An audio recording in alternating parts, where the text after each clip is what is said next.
Oi, gente linda. Eu sou Sidney Grassman e esse é o canal Mania de Livro. E esse videozinho era para ter saído ontem. Eu peço mil desculpas, gente, mas é que final de trimestre, para quem é professor, é terrível. Ontem eu cheguei muito tarde, muito cansado, realmente não foi possível. Não estava em condições, eu não tinha preparado nada direito. Enfim, eu me senti muito despreparado, muito cansado e deixei para hoje. Hoje é o dia de falarmos sobre A Gorda, livro de Isabela Figueiredo. Isso foi uma resenha que se intrometeu entre as outras, né? Eu não tinha a mínima intenção de fazer essa resenha, mas de repente surgiu a ideia, algumas pessoas curtiram a ideia e eu também estava com vontade. Então nós vamos falar um pouquinho hoje sobre A Gorda, de Isabela Figueiredo, uma publicação de 2016, aqui no Brasil pela editora Todavia. A minha edição é de 2018 e ele tem 205 páginas. É um livro relativamente curto. Os editores mantiveram o estilo português, que causa um pouquinho de estranhamento, mas depois a gente acostuma. Algumas palavras eram inteiramente novas para mim, mas consegui compreender todo o contexto sem nenhum problema. E foi uma leitura que começou me fascinando, eu achei fascinante o início dessa leitura, mas que depois começou a andar em círculos. Começou a andar em círculos, começou a se repetir, começou a contar as mesmas histórias. Isso foi a primeira coisa que eu anotei aqui. Começa a tornar-se repetitivo e me impressionou, mas me impressionou a princípio. Então ela repete, por exemplo, o término do relacionamento dela com David. David foi o grande amor da vida dela.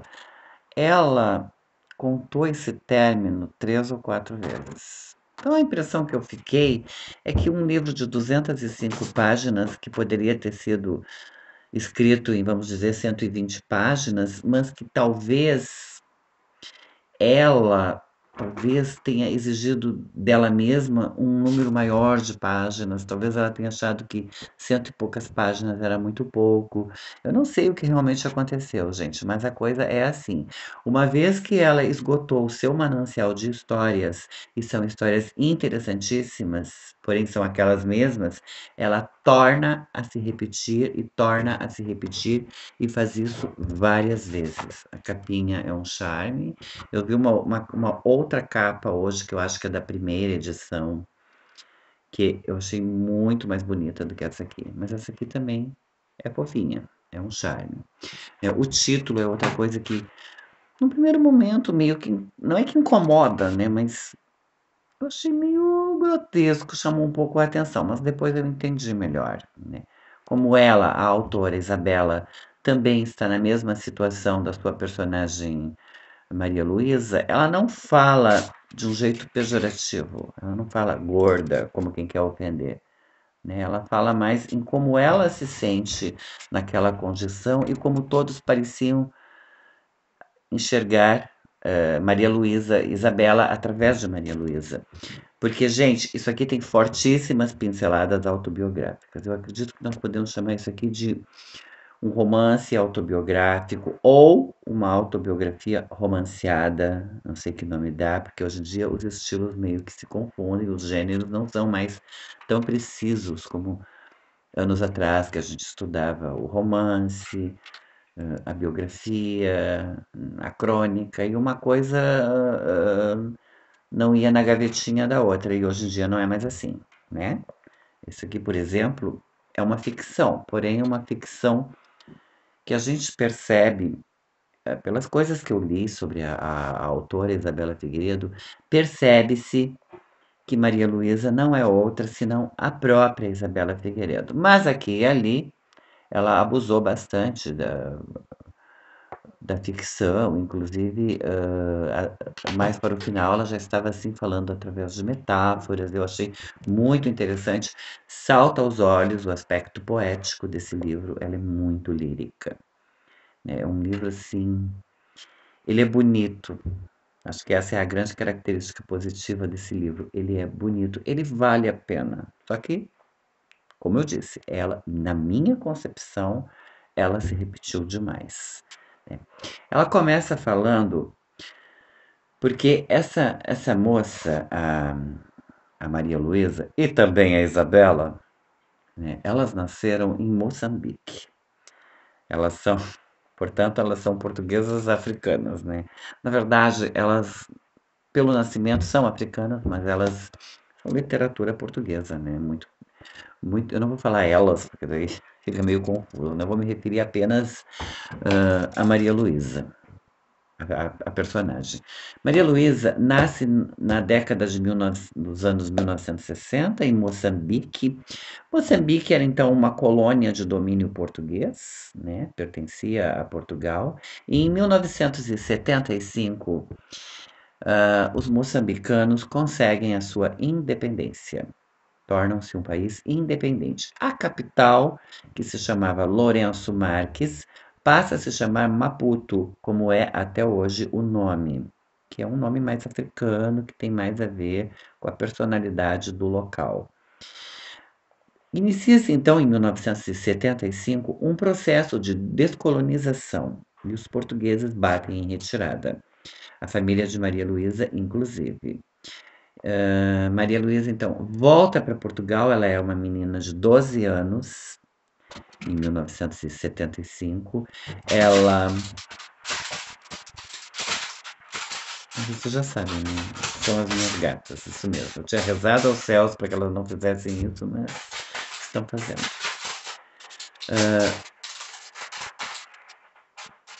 E então, o que que acontece? Ela volta para Portugal e vai viver, a princípio, com a avó e também vive um período com a tia, e ela também vai para um colégio interno, lá ela termina todos os seus estudos, até o momento em que ela finaliza o que eles chamam de, hoje em dia, de ensino médio. Naquela época tinha um outro nome, não lembro mais, mas parece que é secundário. É, estudos secundários, algo assim. Lá ela conhece uma pessoa que também tem uma grande representação em sua vida, que é a Tony. A Tony é a grande amiga da, da Maria Luísa. E foi ali, naquele local, no colégio interno, sendo amiga da Tony, eu já vou avisando que foi uma amizade muito tóxica, que ela percebeu a sua condição de mulher obesa, né? Ela recebia apelidos, sofreu muito bullying e ela internalizava tudo. Ela não revidava, tampouco baixava a cabeça, então ela fingia que não estava ouvindo, né? Eles chamavam-na de, ai, baleia, essas coisas, bobagens assim que os adolescentes às vezes são cruéis nas suas brincadeiras, né? E são coisas que ferem, que a pessoa guarda para o resto da vida. Ela também começou a não fazer amizades, exceto a Tony, mas a Tony era uma falsa amizade. A Tony era uma moça muito bonita, mas assim, extremamente vazia, gananciosa e que utilizava a carência afetiva da Maria Luísa para escravizá-la. Maria Luísa fazia todas as suas vontades, lavava suas roupas, cozinhava para ela, e às vezes ela até agredia Maria Luísa fisicamente, né. É uma história triste em vários aspectos, né. Essa tomada de consciência, né. Eu sou menos, eu sou feia, ela internalizava essas ideias, né. Eram conceitos que ela começou a adquirir. Eu não sou boa o suficiente, né, eu sou pequena aos olhos dos outros e aos meus também. Ela foi se diminuindo cada vez mais, a autoestima dela foi baixando, mas sabe, gente, esse livro não é a obesidade da Maria Luísa é mais um pano de fundo. Ela não fala sobre isso o tempo todo, é mais um pano de fundo, né. Claro, permeia toda a sua vida, né. Ela, em toda a sua vida, ela percebe que a sua condição de mulher que é considerada gorda prejudica as suas relações, a sua vida social, de um modo geral, tanto para ter amigos, como também para manter um romance, um namoradinho, como também, por exemplo, bem no final ela descreve uma espécie de reunião dançante onde ela foi e ela passou a noite inteirinha sentada, ela e uma outra colega que tinha um nariz considerado feio, considerado esquisito. Ela não descreve muito bem esse nariz, mas dá a entender que era uma moça que era considerada feia por todos, que não estava dentro dos padrões. E então ambas tomaram aquele chá de cadeira, ninguém tirou nenhuma das duas para dançar. E foi uma noite horrível, mas não foi nem a primeira nem a única.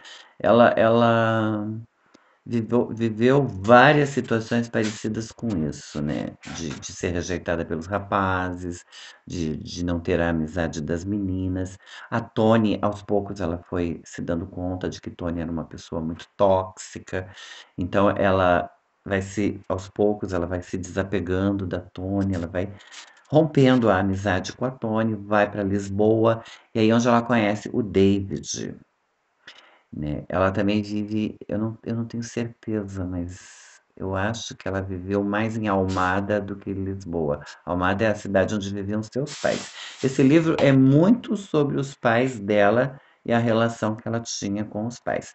A gente percebe que Maria Luísa é muito apegada aos pais, a quem ela chama de papai e mamã. Ela tem uma relação quase que infantilizada com os pais. E ela fala sobre eles o tempo todo. E mais para o final, depois que o pai faleceu em 2001, e mais para o final, ela vai para a terapia fazer psicanálise para iniciar um processo que é conhecido como matar os pais. Mas não é matar os pais que nem. Não vou pensar que é alguma coisa a ver com Suzanne von Richthofen. Não. Eu estou falando de matar os pais no sentido muito saudável, por sinal, no sentido de desapegar-se das opiniões dos pais, de desapegar-se da ideia de que os pais têm que ser alguma coisa que nós queremos que eles sejam, né? Ou de que eles têm que nos aprovar necessariamente. Quem consegue isso é um vitorioso. Ela com certeza não conseguiu, né? Mas bem que tentou, fez psicanálise, aquela coisa toda. E ela conhece na faculdade, ela entra para a faculdade de letras e ela conhece o David. O David era uma espécie assim de versão masculina da Tony, sabe? Também foi uma pessoa muito tóxica na vida dela. Um rapazinho de 17 anos, quando ela tinha já 23. Ela, ela gostava de uma crechezinha. Mas, enfim. Então ela começa a namorar esse menino. A mãe dela fica apavorada, né? Porque acha que é um disparate total. De certa forma, a mãe tem um pouco de razão. Mas ela é apaixonada pelo David. Apaixonada. E ele, na verdade, ele gosta dela, mas ele gosta dela num sentido assim, como eu vou explicar isso. A impressão que me deu é que ele gosta dela como quem gosta de um fetiche. A autora não fala isso, mas é uma impressão muito profunda que causa, né, que ela desperta o lado fetiche do David, tanto que ele evita sair com ela em público, pede para ela que não vá quando ele estiver com os amigos, porque os amigos debocham dele. Ela fica extremamente magoada. E aí ele termina de uma forma muito maldosa com ela a relação. E anos depois eles se encontram novamente. Porque ela sofreu muito com o término da relação, principalmente com a forma como ele terminou a relação. Não vou contar, vou esperar que você leia um livro. E anos depois, ela o reencontra. Porque daí ela termina letras, começa a filosofia, faz essa segunda graduação que ela gosta mais, e ela vai lecionar filosofia. E ele literatura, e eles se encontram na mesma escola, em Almada, na cidade de Almada.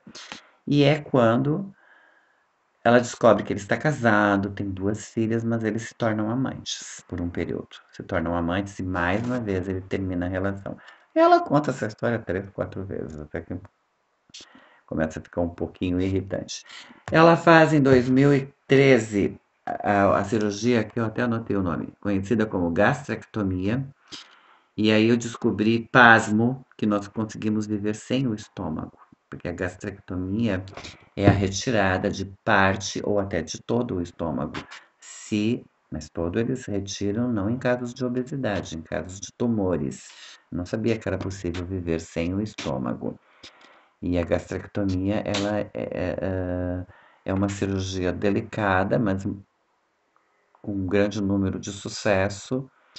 E eu não sei se é a mesma coisa que bariátrica e todas as outras que nós conhecemos, porque eu não tenho conhecimento sobre esse assunto. Quem tiver pode comentar aí que eu vou ficar grato, né? O que eu entendi da gastrectomia é que uma parte do estômago, no caso dos obesos, é retirada.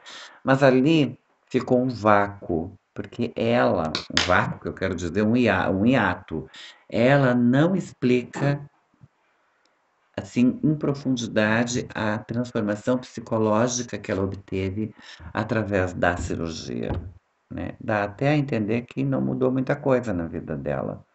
Eu achei que ali houve uma pequena fa não sei se é porque, na verdade, ela não mudou tanto assim ou porque houve realmente uma falha, né? Eu senti um pouco de falta de uma descrição maior de como Maria Luísa passa a se sentir. Esse livro, gente, ele tem um formato muito interessante, porque ela o divide em 8 capítulos e cada capítulo tem um nome, de uma parte da casa. Então, o primeiro capítulo é porta de entrada, o segundo capítulo, quarto de solteira, sala de estar, quarto dos papás, cozinha, sala de estar, casa de banho. Achei um charme quando eles chamam o banheiro de. Os portugueses chamam o banheiro de casa de banho, achei um charme. E hall. E eu percebi que cada capítulo descreve as lembranças que aquela determinada peça da casa traz na sua consciência. É um livro interessante, é um livro gostoso de ler. Se você sentir vontade, leia, porque ele é um livro bom. Tem esse detalhe que eu falei, mas isso é uma percepção minha, né? De que se repete, a história se repete, mas de repente você vai gostar desse formato, as pessoas não são iguais. Já vi que o vídeo ficou um pouco longo, não esperava. Desculpem mais uma vez por eu não ter feito o vídeo ontem, eu estava realmente cansado. Beijo no coração de todo mundo. Na semana que vem não vamos ter vídeo. Eu iria fazer, né, a 13ª história, que é a resenha do mês, mas não será possível. O livro tem mais de 400 páginas e eu estou com a leitura um pouco atrasada. Mal cheguei na página 110. Então não vai ser possível ler tudo isso que eu tenho pela frente, até segunda-feira. Então eu larguei para a semana que vem, dia 29 de maio, nosso último videozinho do mês. A gente se encontra aqui para falar sobre a 13ª história. Um beijo no coração de todo mundo e a gente se vê no dia 29.